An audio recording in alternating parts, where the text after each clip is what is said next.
तो हेलो बच्चों, कैसे हैं आप लोग। आशा करते थे बच्चे स्वस्थ होंगे, मस्त होंगे और अपने पढ़ाई में व्यस्त होंगे। तो मेरा नाम दीपांशु राजपूत और मैंने यूपी बोर्ड क्लास 12th में डिस्ट्रिक्ट रैंक 4 गेन की है। मेरी आप लोगों से बस एक छोटी सी रिक्वेस्ट है, वीडियो में आगे बढ़ने से पहले मैं आपको बता दूं कि प्लीज़ बच्चों, अगर आप अपने दोस्तों को शेयर करोगे तो मेरे चैनल में थोड़ी ग्रोथ आएगी, ताकि मुझे भी बहुत अच्छा लगेगा, मेरे अंदर भी बहुत एनर्जी आएगी, मुझे मोटिवेशन मिलेगा। तो प्लीज़ बच्चों अपने दोस्तों में शेयर करो, अपने दोस्तों को बताओ प्लीज़। तो आज की क्लास में हम क्या पढ़ने वाले हैं? आज हम पढ़ने वाले हैं top 10 most repeated most important questions को देखेंगे, जो कि विद्युत आवेश तथा क्षेत्र के होने वाले हैं। आज हम चैप्टर 1 फिजिक्स यानी कि इलेक्ट्रिक फील्ड एंड चार्ज यानी कि विद्युत आवेश तथा क्षेत्र के टॉप 10 अति महत्वपूर्ण प्रश्नों के बारे में बात करेंगे। टॉप 10 मोस्ट इंपॉर्टेंट क्वेश्चंस के बारे में बात करेंगे, जो कि आपके बोर्ड 2026 की परीक्षा में, बोर्ड 2026 में डायरेक्ट आएंगे, आपको डायरेक्ट मदद देंगे और डायरेक्ट आपको फ़ायदा पहुंचाएंगे। आइए देखते हैं। सबसे पहले नंबर हमारे जो क्वेश्चंस होंगे वो मोस्ट इंपॉर्टेंट है, मतलब ये एनसीईआरटी से लाए गए क्वेश्चन हैं और ये हमेशा बोर्ड में रिपीट होते जा रहे हैं, लगातार रिपीट हो रहे हैं। तो इस बार बोर्ड 2026 में रिपीट होने के चांसेस 100% बनते हैं, याद रखना। तो क्या क्वेश्चन हमसे बोल रहा है कि स्पष्ट कीजिए कि दो विद्युत क्षेत्र रेखाएं, दो विद्युत क्षेत्र रेखाएं, विद्युत क्षेत्र नहीं, दो विद्युत क्षेत्र रेखाएं कर लो यहाँ पर, दो विद्युत क्षेत्र रेखाएं, दो विद्युत क्षेत्र रेखाएं, दो विद्युत क्षेत्र रेखाएं कभी एक दूसरे को प्रतिच्छेदित नहीं करती हैं। इसका मतलब क्या है कि क्वेश्चन हमसे क्या बोल रहा है कि हमारे पास दो विद्युत क्षेत्र रेखाएं हैं। देखो, पहली विद्युत क्षेत्र रेखा ये है, पहली विद्युत क्षेत्र रेखा ये हमारे पास है, और दूसरी विद्युत क्षेत्र रेखा मेरे पास ये है, इस तरीके से ये। तो हमारे पास दो विद्युत क्षेत्र रेखाएं, एक और दो।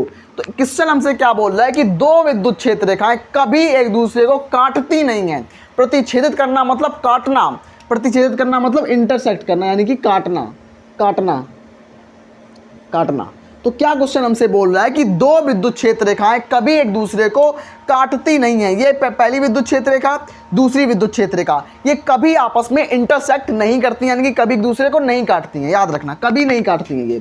तो ऐसा क्यों होता है, क्यों नहीं काटती हैं? इसके पीछे का कारण बताओ, हमें कारण बताना है क्यों नहीं काटती हैं। तो उत्तर इसका क्या हो जाएगा, आपको याद करना है, रटना नहीं है, आपको सिर्फ और सिर्फ समझना है। तो मैं समझाता हूँ। सबसे पहले समझाऊँ क्या है कि दो विद्युत क्षेत्र रेखाएं यानी कि टू इलेक्ट्रिक फील्ड लाइंस, दो विद्युत क्षेत्र रेखाएं कभी एक दूसरे को प्रतिच्छेदित नहीं करती हैं, क्योंकि अगर कटान बिंदु पर विद्युत क्षेत्र रेखाएं प्रतिच्छेदित करेंगी तो उस बिंदु पर विद्युत क्षेत्र की दो दिशाएं हो जाती हैं, विद्युत क्षेत्र की दो दिशाएं बन जाती हैं। जैसे कि यहाँ पर इसने एक विद्युत क्षेत्र रेखाओं ने काटा, इस बिंदु पर विद्युत क्षेत्र रेखा ने काटा, पहली विद्युत क्षेत्र रेखा इस तरफ से गई, फिर ये इस तरफ से आई, तो ये कटान बिंदु है। तो कटान बिंदु पर एक विद्युत क्षेत्र की दिशा ये बनेगी और दूसरी ये बनेगी, दूसरी ये बनेगी। तो इसमें दो, पहली दिशा ई वेक्टर, विद्युत क्षेत्र की दिशा ये भी बन जाएगी, विद्युत क्षेत्र की दिशा ये भी बन जाएगी। तो विद्युत क्षेत्र की दो दिशाएं बन जाएंगी जैसा, लेकिन एक्चुअल में ये वास्तविकता में संभव नहीं है कि एक बिंदु पर दो विद्युत क्षेत्र की दिशाएं हों, ये संभव नहीं है। एक विद्युत क्षेत्र का ये बिंदु एक ही है और यहाँ पर ये इस तरफ दिशा हो जाएगी, ये इस तरफ दिशा हो जाएगी, लेकिन ये वास्तविकता में तो संभव है नहीं कि एक बिंदु पर दो दिशाएं हों, ऐसा संभव नहीं होता है। तो ये इसलिए मैं इसको मेट दूंगा। तो इस तरीके से ये संभव नहीं है, याद रखना। तो क्या लिखेंगे कि दो विद्युत क्षेत्र रेखाएं कभी एक दूसरे को नहीं काटती हैं, क्योंकि यदि कटान बिंदु पर विद्युत क्षेत्र रेखाएं काटेंगी तो विद्युत क्षेत्र की दो दिशाएं हो जाएंगी, जो कि वास्तविकता में असंभव है। इसलिए दो विद्युत क्षेत्र रेखाएं कभी नहीं काटती हैं। मतलब क्या हो जाएगा कि पहली विद्युत क्षेत्र रेखा ये है, दूसरी विद्युत क्षेत्र रेखा ये है। जब आपस में ये दोनों काट देंगी, अगर काटेंगी, वैसे वास्तविकता में नहीं काटती हैं, ये असंभव होता है। दो विद्युत क्षेत्र रेखाएं कभी काटें तो ये असंभव होता है, कभी नहीं काट पाएंगी, क्योंकि ये दिशा अलग बन जाएगी, ये दिशा अलग बन जाएगी, इसलिए नहीं काट पाएंगी। तो किस लिए नहीं काट पाएंगी? विद्युत क्षेत्र की दो दिशाएं बन जाती हैं, पहली दिशा, दूसरी दिशा, इसलिए नहीं काट पाती हैं। आशा करते हैं आपको ये क्वेश्चन समझ में आया होगा कि विद्युत क्षेत्र रेखाएं, दो विद्युत क्षेत्र रेखाएं आपस में क्यों नहीं काटती हैं। तो आपको समझ में आया होगा। चलते हैं क्वेश्चन नंबर, अब हम आ चुके हैं अपने क्वेश्चन नंबर 2 की तरफ। और हाँ, आपको मैं बता दूं कि मैं जो क्वेश्चन करा रहा हूं उनको बिल्कुल स्किप नहीं करना है। मैं बिल्कुल सिलेक्टेड क्वेश्चन करा रहा हूं आपको, जो आपके बोर्ड 2026 में डायरेक्ट दिखाई देंगे, आपको बिल्कुल चमक के दिखाई पड़ेंगे। तो आइए क्वेश्चन नंबर 2 देखते हैं। हमसे क्या बोल रहा है कि विद्युत फ्लक्स की परिभाषा लिखो, विद्युत फ्लक्स का मात्रक लिखो और विद्युत फ्लक्स की विमा लिखो। ये क्वेश्चन आपके बोर्ड एग्जामिनेशन में जरूर आएगा कि विद्युत फ्लक्स क्या होता है, विद्युत फ्लक्स का मात्रक क्या होता है, विद्युत फ्लक्स की विमा क्या होती है। डायमेंशन, यूनिट, उसकी डेफिनेशन आती ही आती है, हर साल आती है, तो इस बार भी आएगी। आइए बताता हूँ इसकी डेफिनेशन क्या होती है। परिभाषा, परिभाषा क्या होती है, परिभाषा। आइए परिभाषा देखेंगे, फिर परिभाषा के बाद इसका मात्रक देखेंगे, मात्रक के बाद इसकी विमा देखेंगे। इस तरीके से आपको सीक्वेंस में करना है। तो विद्युत फ्लक्स क्या होता है, विद्युत क्षेत्र में रखा, क्या लिखेंगे, विद्युत क्षेत्र में रखा एक ऐसा काल्पनिक पृष्ठ, विद्युत क्षेत्र में रखा काल्पनिक पृष्ठ या विद्युत क्षेत्र में रखा पृष्ठ जिसमें गुजरने वाली विद्युत क्षेत्र रेखाओं की संख्या को विद्युत फ्लक्स कहते हैं। मतलब विद्युत क्षेत्र में रखा ऐसा पृष्ठ, एक ऐसा काल्पनिक पृष्ठ जिससे गुजरने वाली विद्युत क्षेत्र रेखाओं की संख्या को विद्युत फ्लक्स बोलेंगे। क्या बोलेंगे कि विद्युत क्षेत्र में स्थित वह पृष्ठ या रखा वह पृष्ठ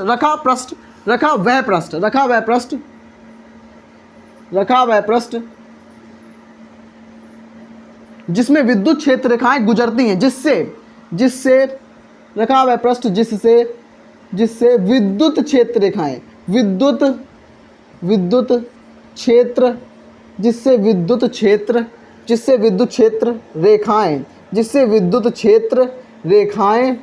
रेखाएं गुजरती हैं विद्युत फ्लक्स कहलाता है।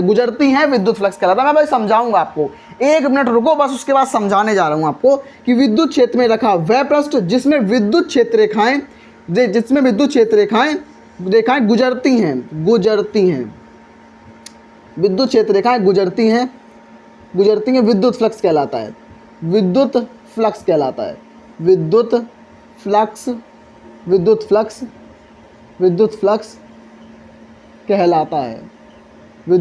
कहलाता है। बहुत आसान सी डेफिनेशन होती है कि विद्युत फ्लक्स कहलाता है। और इसको किसके द्वारा रिप्रेजेंट करते हैं, विद्युत फ्लक्स को फाई ई के द्वारा प्रदर्शित करते हैं, याद रखना। तो इसे किसके द्वारा प्रदर्शित करते हैं, फाई ई बराबर फाई ई होता है, विद्युत फ्लक्स फाई ई होता है, याद रखना। विद्युत फ्लक्स क्या होता है, फाई ई होता है। तो विद्युत फ्लक्स की परिभाषा क्या हो जाएगी कि विद्युत क्षेत्र में रखा वह पृष्ठ जिसमें विद्युत क्षेत्र रेखाएं गुजरती हैं, विद्युत फ्लक्स कहलाता है। मतलब जितनी ज़्यादा विद्युत क्षेत्र रेखाएं होंगी फ्लक्स उतना ज़्यादा होगा, अगर कम विद्युत क्षेत्र रेखाएं होंगी तो फ्लक्स बिल्कुल कम हो जाएगा।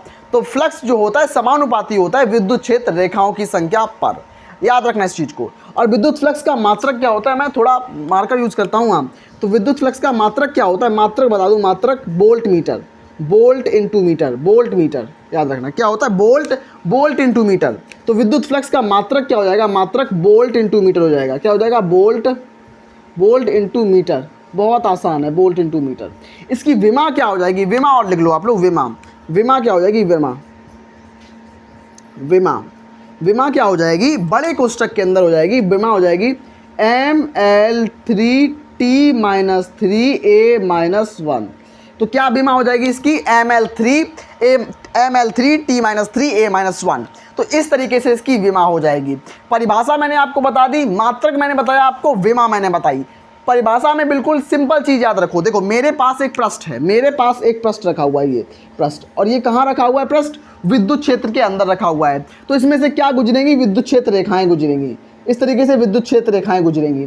अब जितनी ज़्यादा इस पृष्ठ में से विद्युत क्षेत्र रेखाएं गुजरेगी तो इसका पृष्ठ, इस पृष्ठ का फ्लक्स कहलाएगा। अगर 10 गुजरेगी तो इसका फ्लक्स ज़्यादा होगा, अगर 15 गुजरेंगी तो उससे ज़्यादा होगा, अगर 3 गुजरेंगी तो कम होगा, अगर 20 गुजरेंगी तो और ज़्यादा होगा। तो जितनी ज़्यादा ये पृष्ठ में से जितनी विद्युत क्षेत्र रेखाएं निकल रही हैं, इस तरीके से निकल रही हैं विद्युत क्षेत्र रेखाएं, उसको बोलते हैं फ्लक्स। तो आइए बढ़ते हैं क्वेश्चन नंबर 3 की तरफ। तो हाँ बच्चों, अब मैं लेके आ चुका हूँ आपके लिए क्वेश्चन नंबर 3 और क्वेश्चन नंबर 4। आप इन क्वेश्चन को गलती से भी स्किप मत कर देना। मतलब मैं आपको चुन के क्वेश्चन ला रहा हूँ, मैं सारी मास्टरमाइंड को देख रहा हूँ, मैं सारे PYQ की जो बुकें होती हैं सारी बुक्स को चेक कर रहा हूँ और वहाँ से क्वेश्चन लेके आ रहा हूँ। तो प्लीज़ इन क्वेश्चन को स्किप बिल्कुल मत करना। और हाँ, अपने दोस्तों को बताओ, अगर आप लोग स्कूल जाते हैं तो उन दोस्तों को बताओ मेरे चैनल के बारे में, प्लीज़, ये आपकी जिम्मेदारी है। तो आइए क्वेश्चन नंबर 3 पर चलते हैं। क्वेश्चन नंबर 3 क्या बोल रहा है कि कूलाम के नियम का सदिश निरूपण लिखिए। हम कूलाम का नियम पढ़ा चुके हैं कि दो स्थिर बिंदु आवेशों के बीच लगने वाला बल उन आवेशों के गुणनफल के समानुपाती तथा उनके बीच की दूरी के वर्ग के व्युत्क्रमानुपाती होता है। लेकिन कूलाम के नियम का सदिश निरूपण आपको नहीं बताया। तो यहाँ पर देख लो, कूलाम के नियम का सदिश निरूपण क्या होता है। F बराबर F21 मतलब F2 मतलब Q2 पर जो आवेश 1 के द्वारा लगाया गया है, F21 बराबर 1/4 pi epsilon not Q1 Q2 upon R square R cap 12। इसको याद कर लो, इसको रट लो, समझ लो, बस इसको आपके एग्जामिनेशन में आएगा। अगर 2 नंबर में आएगा कि कूलाम के नियम का सदिश निरूपण लिखो, इसको लिख के चिपका दो, कहीं आपके दीवार पे चिपका दो। आप दिन में 10 दिन में तो एक बार याद कर लो, इसको याद हो जाएगा आपको। अब बात करते हैं क्वेश्चन नंबर 4 की तरफ। क्वेश्चन नंबर 4 मैं बहुत बार करा चुका हूं। क्या है हमारा क्वेश्चन नंबर 4? गाउस का नियम, गाउस की प्रमेय। गाउस कौन है? गाउस एक वैज्ञानिक हैं जिन्होंने विद्युत फ्लक्स के बारे में अपनी प्रमेय दी। इन्होंने क्या बोला, किसी बंद पृष्ठ से। और हाँ, गाउस का नियम जो होता है केवल और केवल बंद पृष्ठ पर लागू होता है। अगर पृष्ठ खुला है, अगर वो गॉसियन पृष्ठ नहीं है, तो ये नियम लागू नहीं होगा। याद रखना इस चीज को। किसी बंद पृष्ठ से गुजरने वाला कुल विद्युत फ्लक्स यानी कि फाई ई, विद्युत फ्लक्स कुल विद्युत फ्लक्स यानी फाई ई बराबर क्या हो जाएगा? कुल विद्युत फ्लक्स उस पृष्ठ में उपस्थित आवेश का, आवेश उस पृष्ठ पे कोई आवेश होगा ना, आवेश क्या होता है? आवेश Q का 1/ε0 गुना होता है। इसका गुना कर दो, गुना 1/ε0। जब हम Q का गुणा 1 से करेंगे तो Q आएगा, एप्सिलॉन नीचे का वैसा ही रहेगा। यानी कि क्या हो जाएगा? यानी कि हो जाएगा फाई ई बराबर Q/ε0 हो जाएगा। फाई ई बराबर Q/ε0 हो जाएगा। तो इस तरीके से हमारा गाउस का नियम होगा। मैं दोबारा से इसका रिवीजन करा देता हूं, क्योंकि मुझे लगता है कि बाय द चांस आपको इन 2 क्वेश्चन में डाउट हो सकता है। पहला क्वेश्चन, तीसरा क्वेश्चन क्या है? कूलाम के नियम का सदिश निरूपण। तो F21 बराबर 1/4 pi epsilon not Q1 Q2 upon R square R cap 12 हो जाएगा। याद रखना। गॉस की प्रमेय लिखो। तो गॉस की प्रमेय में क्या लिखोगे? किसी एक बंद पृष्ठ से गुजरने वाला कुल विद्युत फ्लक्स उस पृष्ठ पर उपस्थित आवेश का 1/ε0 गुना होता है, मतलब फाई ई बराबर Q/ε0। ये हमारा हो जाएगा बहुत आसान तरीके से। तो चलिए बच्चों, अब मैं बढ़ता हूं क्वेश्चन नंबर 5 और 6 की तरफ। तब तक के लिए एक लाइक और सब्सक्राइब जरूर कर। तो हाँ बच्चों, अब मैं आपको कराने वाला हूं 5th नंबर और 6th नंबर क्वेश्चन। हमारा 5वां नंबर क्वेश्चन और 6वां नंबर क्वेश्चन। बच्चों शुरू से लेकर अंत तक देखो, ताकि आपको सारे क्वेश्चंस बिल्कुल दिमाग में फिट हो पाएँ। और आपको होमवर्क में भी मैं कुछ क्वेश्चंस दे दूंगा। मुझे मन है मैं आपको 2 क्वेश्चन होमवर्क में भी दूंगा, ताकि आप लोग थोड़ा प्रैक्टिस कर पाओ अपने आप से भी। हाँ, 5वां क्वेश्चन हमारा हमसे क्या बोल रहा है कि विद्युत क्षेत्र की तीव्रता किसे कहते हैं, यानी कि इंटेंसिटी ऑफ इलेक्ट्रिक फील्ड क्या है। कि मेरे पास एक विद्युत क्षेत्र है और उसकी तीव्रता क्या होती है वो बताऊंगा आपको। तो क्या होती है कि विद्युत क्षेत्र के किसी बिंदु पर रखे परीक्षण आवेश पर लगने वाले बल को उस बिंदु की विद्युत क्षेत्र की तीव्रता कहलाती है। E बराबर F/Q0 होता है इसका सूत्र। क्या होता है इसका सूत्र? E बराबर F/Q0।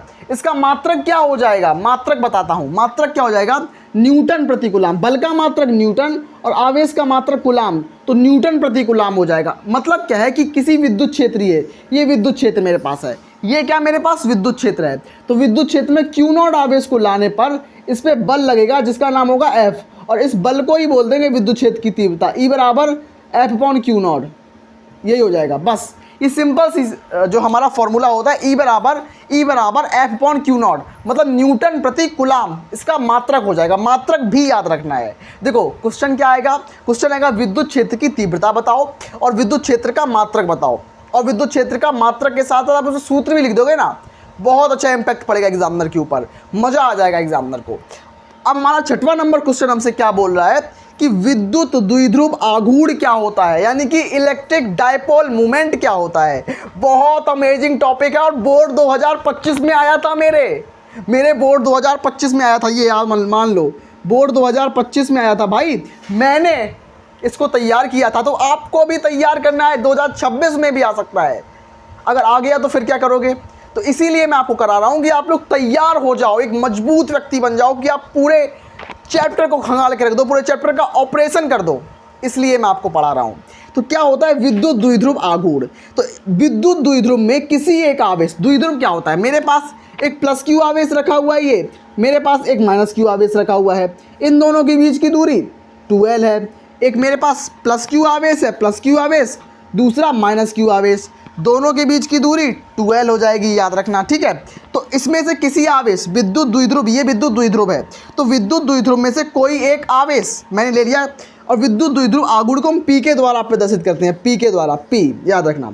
तो क्या हम लिखेंगे, P बराबर क्या हो जाएगा, कोई एक आवेश, P बराबर क्या हो जाएगा, कोई एक आवेश Q है इंटू दोनों आवेशों के बीच की दूरी, दोनों आवेशों के बीच की दोनों आवेशों के बीच की दूरी, यहाँ दूरी लिख दो, दूरी भी जरूरी है, तो दोनों आवेशों के बीच की दूरी कितनी है, 2L, तो Q इंटू 2L हो जाएगा, Q इंटू 2L, तो P बराबर क्या हो जाएगा, 2QL हो जाएगा, P बराबर 2QL। और उसके साथ साथ बता दूं कि विद्युत द्विध्रुव आघूर्ण का मात्रक क्या होता है, मात्रक इसका होता है coulomb into metre, coulomb into metre, याद रखना, मात्रक लिख लो यहाँ पर, मात्रक क्या होगा इसका, मात्रक होगा कूलाम इंटू मीटर, सीएम मतलब मुख्यमंत्री नहीं है, सीएम का मतलब चीफ मिनिस्टर नहीं है, यहाँ पे सीएम का मतलब है कूलाम इंटू मीटर। बहुत आसान टॉपिक है, आशा करते हैं आपको टॉपिक समझ में आ रहे होंगे। तो प्लीज़ सब्सक्राइब करके शेयर करो अपने दोस्तों में, बस आपसे यही मांगता हूँ, यही मेरी गुरु दक्षिणा है कि मुझे शेयर कर दो, अपने दोस्तों को भी बताओ, ताकि वो लोग भी जान पाएँ, वो लोग भी पढ़ पाएँ। तो अब बढ़ते हैं क्वेश्चन नंबर 6, 7 और 8 की तरफ, 7वें और 8वें क्वेश्चन की। तो हाँ मेरे छोटे भाइयों और बहनों, अब मैं आ चुका हूँ अपने 7वें और 8वें नंबर क्वेश्चन की तरफ। ये जो क्वेश्चन मैं आपको कराने वाला हूँ, ये दोनों question one of the very important हैं। पृष्ठीय आवेश घनत्व, आयतन आवेश घनत्व और ये रेखीय आवेश घनत्व, ये तीनों चीज़ें जो होती हैं वो बहुत ज़रूरी होती हैं आपके बोर्ड एग्जामिनेशन के लिहाज से। अभी आपको मैं रेखीय आवेश घनत्व कराऊंगा, उसके बाद मैं पृष्ठीय आवेश घनत्व कराऊंगा। बहुत आसान है, बिल्कुल आसान तरीके से समझा दूंगा, लेकिन हाँ रिक्वेस्ट यही रहेगी बच्चों, प्लीज़ सपोर्ट करो इस चैनल को प्लीज़। तो क्या रहेगी कि रेखीय आवेश घनत्व क्या होता है, किसी एकांक लंबाई के तार में, रेखीय मतलब रेखा, रेखीय का मतलब रेखा, तो इस तरीके से मैं यहाँ पर एक रेखा बनाता हूँ, इस तरीके से रेखा, तो इस पर एक समान से plus Q plus Q plus Q plus Q plus Q plus Q आवेश रखा हुआ है, एक समान रूप से आवेश रखा हुआ है, और उस तार की लंबाई L है, तो उसका जो पृष्ठीय आवेश घनत्व होगा वो लैम्डा होगा, तो लैम्डा बराबर Q अपॉन L हो जाएगा। उसका जो रेखीय आवेश घनत्व हो जाएगा वो लैम्डा हो जाएगा, तो लैम्डा बराबर क्या होगा, Q अपॉन L हो जाएगा। बहुत आसान है। क्या है क्वेश्चन, दोबारा से मैं आपको समझाता हूं कि किसी एकांक लंबाई के तार में, एकांक लंबाई का तार है, जैसे कि ये एक तार है, ये एकांक लंबाई का तार है, उस तार में उपस्थित आवेश की मात्रा को, और इस तार में उपस्थित आवेश की मात्रा को, उस तार में उपस्थित आवेश की मात्रा को रेखीय आवेश घनत्व कहते हैं। इसे लैम्डा के द्वारा प्रदर्शित करते हैं, लैम्डा बराबर Q अपॉन L होता है। इसका मात्रक क्या हो जाएगा, मात्रक हो जाएगा कूलाम अपॉन मीटर। Q का मतलब होता है आवेश, आवेश का मात्रक कूलाम, L का मतलब लंबाई, लंबाई का मात्रक मीटर। बिल्कुल आसान, याद रखना। अब बात करेंगे पृष्ठीय आवेश घनत्व। इसमें एक पृष्ठ के अंदर एक कोई पृष्ठ होगा, एक सरफेस होगा, उस सरफेस पर उपस्थित आवेश की मात्रा को पृष्ठीय आवेश घनत्व कहते हैं। तो क्या होगा, किसी एकांक पृष्ठ पर उपस्थित आवेश की मात्रा को पृष्ठीय आवेश घनत्व कहते हैं, और इसे सिग्मा से प्रदर्शित करते हैं। पृष्ठीय आवेश घनत्व किससे प्रदर्शित करते हैं, सिग्मा से, और रेखीय आवेश घनत्व को लैम्डा से, लैम्डा से। याद रखना, दोनों में ये चीज़ें बहुत कॉमन है और बहुत याद रखने वाली चीज़ें हैं। तो क्या होता है, किसी एकांक पृष्ठ पर उपस्थित आवेश को पृष्ठीय आवेश घनत्व कहते हैं। इसे लैम्डा से, इसे सिग्मा से रिप्रेजेंट करते हैं, सिग्मा बराबर Q अपॉन A। तो इसका मात्रक क्या हो जाएगा, Q का मात्रक कूलाम, Q मतलब आवेश, आवेश का मात्रक कूलाम, A मतलब क्षेत्रफल, और क्षेत्रफल का मतलब मीटर स्क्वायर, तो कूलाम अपॉन मीटर स्क्वायर हो जाएगा। तो आज मैंने आपको 1 से लेकर 8 तक, 1 to लेकर 8 तक मोस्ट इम्पोर्टेंट क्वेश्चन के बारे में डिस्कस किया। अब मैं 8वां, और अब मैंने 8वें क्वेश्चन तक बताया आपको। अब मैं 9वां नंबर क्वेश्चन और 10वां नंबर क्वेश्चन आपको होमवर्क में दूंगा। वो क्वेश्चन क्या होंगे, आइए समझाता हूं मैं उन क्वेश्चन को। सबसे पहले उन क्वेश्चन का नाम आप स्क्रीन पर देख लीजिए, आपके स्क्रीन पर दिखाई दे रहे होंगे। अक्षीय स्थिति में विद्युत क्षेत्र की तीव्रता, और दूसरी होगी निरक्षीय स्थिति में विद्युत क्षेत्र की तीव्रता। ये दोनों जो क्वेश्चन होंगे वो 5-5 नंबर की डेरिवेशन होती हैं, और ये 5-5 नंबर की डेरिवेशन मैं कब कराऊंगा, मैं टॉप 10 डेरिवेशन लेके आऊँगा, तब इनको करा दूंगा। तो चिंता नहीं करनी है। जो बच्चा शुरू से लेकर अंत तक मेरे साथ जुड़ा है उसका बहुत बहुत धन्यवाद। और हाँ, अगर आप मेरे साथ मुझ पर भरोसा कर रहे हो ना, तो आप बिल्कुल टॉपर बनोगे। मेरी जिम्मेदारी है आपको टॉपर बनाना। मैं एक एक पॉइंट टू पॉइंट आपको सिखाऊंगा। ये तो बस अभी ट्रेलर चल रहा है ना, जब रियल टाइम आएगा ना, आप जनवरी जब आएगा, तब मैं आपको रियल पिक्चर दिखाऊंगा, तो कैसे आप टॉपर बन पाओगे। मिलते हैं ऐसी धमाकेदार बेहतरीन वीडियो में, तब तक के लिए धन्यवाद।